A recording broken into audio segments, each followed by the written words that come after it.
meron tayong pinagdadaanan, maaari din naman natin itanong sa Kanya, bakit po? Bakit po?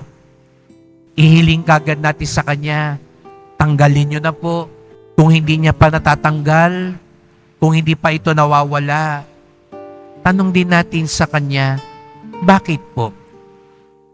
Dahil baka ito'y bahagi din ng Kanyang plano at di natin sukat akalain, ito pala ay mas mainam, mas makabubuti at mas makatutulong sa atin para tayo mapalapit sa Kanya, para tayo makabalik sa tahanan ng Ama, sapagkat yun naman ang tunay nating tadhana.